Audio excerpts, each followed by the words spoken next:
Friends మంగసుమన్ ఒగ్గు కథ channel ని subscribe చేయండి. మరిన్ని ఒగ్గు కథల వీడియోల కొరకు పక్కనే ఉన్న గంటను నొక్కండి. Please subscribe our channel.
అచ్చవరం పంచవన్నెల రామజిలికలు అంటే 5 వన్నెల రామజిలికలు పంచవన్నెల రామజిలికలు గబగబగబాని లేచిపోతాయి. మరి వినక గబగబాని ఆలుతాయి. పత్తులు దొరుకుతలేవు. ఇట్లా మాత్రం 2కి చేయలేసుకొని నిలబడ్డాడు పిల్లగాడు వరదరాజు వరపుత్రుడు. ఇట్లా చెట్టు మొగన చూస్తాడు. భగవంతా ఈ పత్తులు నాకు ఎట్ట దొరకాలి మరి అని ఆలోచిస్తాడు. గప్పుడే మరి సిలికలకు బోధ చెప్పేవాడు దేవేంద్రుడు. సిలికలకు అంత ఏది సిలిక పంచాంగం ఎందుకు చెప్తాయంటే దేవేంద్రుడు బోధ అది. ఆ సిలికలకు బోధ చెప్పేవాడు దేవేంద్రుడు వస్తాడు. ఈ చెట్టు కింద ఉన్న పిల్లగారి చూసిండు దేవేంద్రుడు. అరే నరమానుడా, నా పచ్చలకు అతను కొట్టుకపోని వచ్చినావా అని ఒక్కసారి చేయి చూపితే అగ్గిపంతులు పుట్టినాయి. అగ్గిపంతులు మాత్రం బండికి రేపు అగ్గిపంతులు పుట్టి కై ఉరికొచ్చి పిల్లగాడిని అలుముకున్నాయి. పిల్లగాడిని అగ్గిపంతులు ఎప్పుడు అనుకున్నావు చిన్న పిల్లగాడు, నాయనా మునేంద్ర నా పానం పోతుందన్నాడు. మండి ఊడిదైపోయిందే అమ్మా వాయమ్మో. నాయనా మునేంద్ర అని ఎప్పుడు ఆదేశిండు. ఏ కొడుకు కాపతచ్చిందో నేను అక్కడ పుట్టాలని ఆ మునివరుడు మాత్రం ఏదో మంత్రం చదివి మన నెత్తి మీద చేయి పెట్టుకొని దగ్గర శివకోన మరికాడ పుట్టిండే. అప్పుడు మునివరుడు కోపం వచ్చింది. దేవేంద్ర నా కొడుకును మాత్రం అనగా బూడి చేసిపోతాను. అయ్యా ముని శాపన తప్పది, ముండ శాపన తప్పది. నేను ముని శాపను ముని నేను సప్పించి సపినార్థన వెళితే సత్తుబండ అవుతావు. ముని శాపన అంటే ఎట్లుంటది, ముండ శాపన ఎట్లుంటాయి అవి? ముండ శాపన అంటే ఎట్లుంటది ఎరికేనా? ఎట్లుంటది? పక్కబొడి చేరుకుంటది అంతే. ఈ పక్కబొడి చేనోడు ఏం చేస్తాడు, దీనికి ఉన్నది ఎకరం పొలం అంతే, అది ముండ వడ్డీ అంతే. ఈ ఎకరం అమ్ముకుంటే నేను కొనుక్కుంటా అనుకుంటాడు వాడు. ఈ ఎడ్డిస్తాడు వాళ్ళ పొలంలో చేను తోలుతాడు. ఇక కాళ్ళకు పురతలు చూసి ఆమె తిడుతుంది. వానెట్లే వాని ఎడ్డు పాడువాడు, వాని ఎడ్డు నాశనం, వాని ఎడ్డు పాడువాడా అని ఇక తెల్లారి తిట్టదా. ఇక తిడితే వాడు తెల్లారి పిలిపిస్తాడా 1000 రూపాయల దూరం అని. ఇట్లా రోజులు కడతా అంటే బాధకు భరింపలేక ఎకరం పొలం వానికి అమ్ముకొని పోయేటప్పుడు ఏమంటది ఎరికేనా, వాని సంసారం సత్యనాశనం కానని సత్యనాశనం కానని సత్యనాశనం పెడతాడు. అగో అది ముండ సపన. వీరు ఉన్నది మొత్తం ఇది బొంగ ఉన్నది కూడా అమ్ముకుంటాడు. ఆ సపనార్థం అది ముండ సపన. ముని సపనార్థం ఎట్లుంటది, సత్తిచ్చి సట్టుబండవ కావాలంటే సట్టుబండవ. అప్పుడు మాత్రం దేవేంద్రుడు భయపడి నీ కొడుకుని లేపుతానని ఓం భారతం చేసి కొడుకు మాకు చూపితే మూడంతా ముద్ద కుదురుకొని పిల్లగాడు లేచిండు. దండం పెట్టిండు. ఏందిరా కొడుక ఇక్కడికి ఎందుకు వచ్చినావు అంటే మా అవ్వదాడ దొరకాలి, మా అయ్యదాడ దొరకాలంటే పంచవన్నెల రామజిలిక కావాలని. అయ్యా దేవేంద్ర పంచవన్నెల రామజిలిక నీవు అన్నాడు. అప్పుడు పంచవన్నెల రామజిలికలు పిలిచిండు దేవేంద్రుడు. దేవేంద్రుడు రామజిలికను పిలిచి పిల్లగాని చేతికి ఇచ్చి ఓ బిడ్డ అన్నాడు. మునేంద్రుడు వెళ్ళిపోయాడు, దేవేంద్రుడు వెళ్ళిపోయాడు. మరి చిలుకనే పట్టుకున్నాడే మాయమ్మ. అల్లల్ల నేరాడి అలా నేరాడి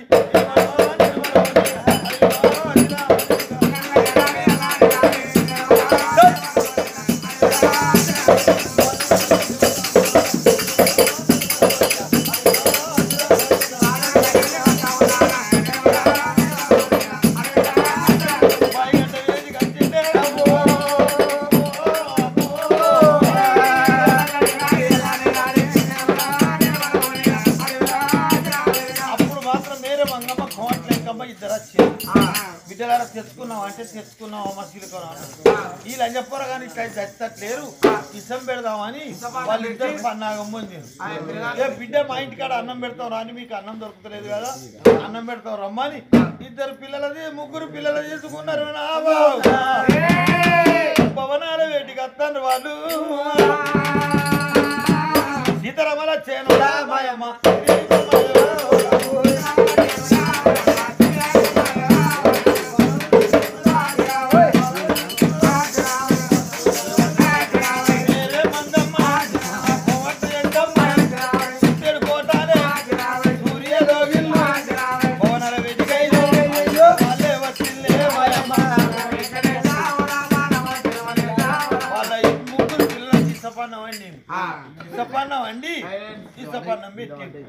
ఈ పిల్లలు అన్నం కలుపుకుంటారు గప్పుడే దశపతి రాజొచ్చిండు అమ్మా వీళ్ళెవరమ్మా అన్నాడు అయ్యా వాళ్ళు పరిదేశి వాళ్ళు అవ్వలేదట అయ్యలేదట ఇవ్వలేరట వాళ్ళకి అన్నం పెట్టినావు తప్పు అనుకుంటావు అయ్యా అంటే అదే పాతి కుక్క తిన్నదా నాయా నక్క తిన్నా అన్నమే నాకు ఎవరున్నారే పెట్టు తినని అన్నారు అన్నోడు ఆయన అటెండ్ పోలే ఆడ కూర్చుంటే ఆ కుర్చీ మీద కూర్చున్నాడు వాళ్ళు పిల్లలు అన్నం తిందామని బుక్క కవల పెట్టింది ఆ పంచవన రాజులకి అన్నది రెపరెపరెప్పలు కొట్టింది ఆలింది బాలుడా భర్తరాజా వరపుత్ర వరాల బంతి ఆ అన్నం ముట్టకొని బిడ్డ ఇష్టపడినావు అన్న అన్నప్పుడు ఈ దశపతి రాజు అరే వీళ్ళకి ఇష్టపడినం పెట్టే కానూరు ఏంది అంటే వరదరాజు వరపుత్రుడు వరాల బంతితో చిలుక ఏమన్నది బిడ్డ వీళ్ళిద్దరు మేరే మంగమ్మ కోవట్ల ఎంకమ్మ మీ నాయన వీన కన్నేసిండు మీ తల్లి యొక్క మాట అన్నందుకు పాటలు పడి మాత్రం అనగా మీ తల్లిని దేవలక్ష్మిని పెళ్లి చేసుకున్నాడు మీ నాయన మాత్రం అనగా పెళ్లి చేసుకుంటే వరాన 3 గంటల కన్నది మీరు అన్న ప్రకారంగానే కన్నది ముగ్గురు ఎవరో కాదు వరదరాజు వరాల బంతి వరపుత్రుడు బిడ్డ మీరే కానీ మిమ్మల్ని తీసుకుపోయి మరి మాత్రం సముద్రంలో ఎత్తే ఆ సముద్రంలో మునివాడు మిమ్మల్ని దాచిండు బిడ్డ అని జరిగిన గతం అంతా చెప్పుకొచ్చింది చిలుక అప్పుడు రాని కోపం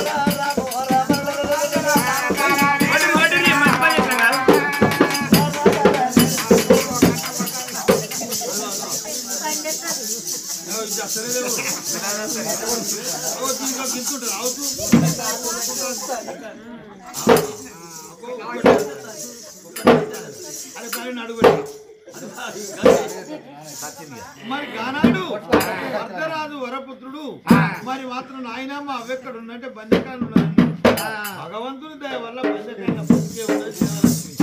దేవలక్ష్మి దగ్గరికి వచ్చిండు దేవలక్ష్మి నువ్వు పతివతరాలు నువ్వు మరి కానుపుర ముగ్గురిని గంటను ముగ్గురిని కన్నావు రాజు వరాల పుత్రుడు మాత్రం వరాల మంచి మన పిల్లలమ్మా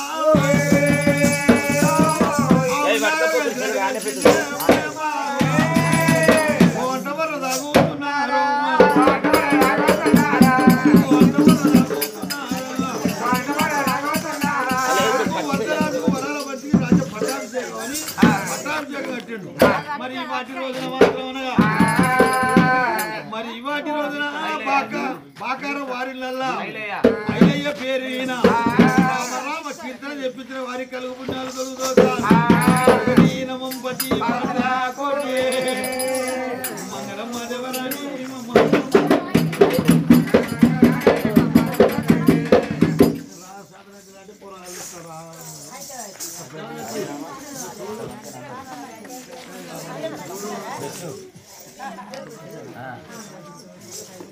Kakak dia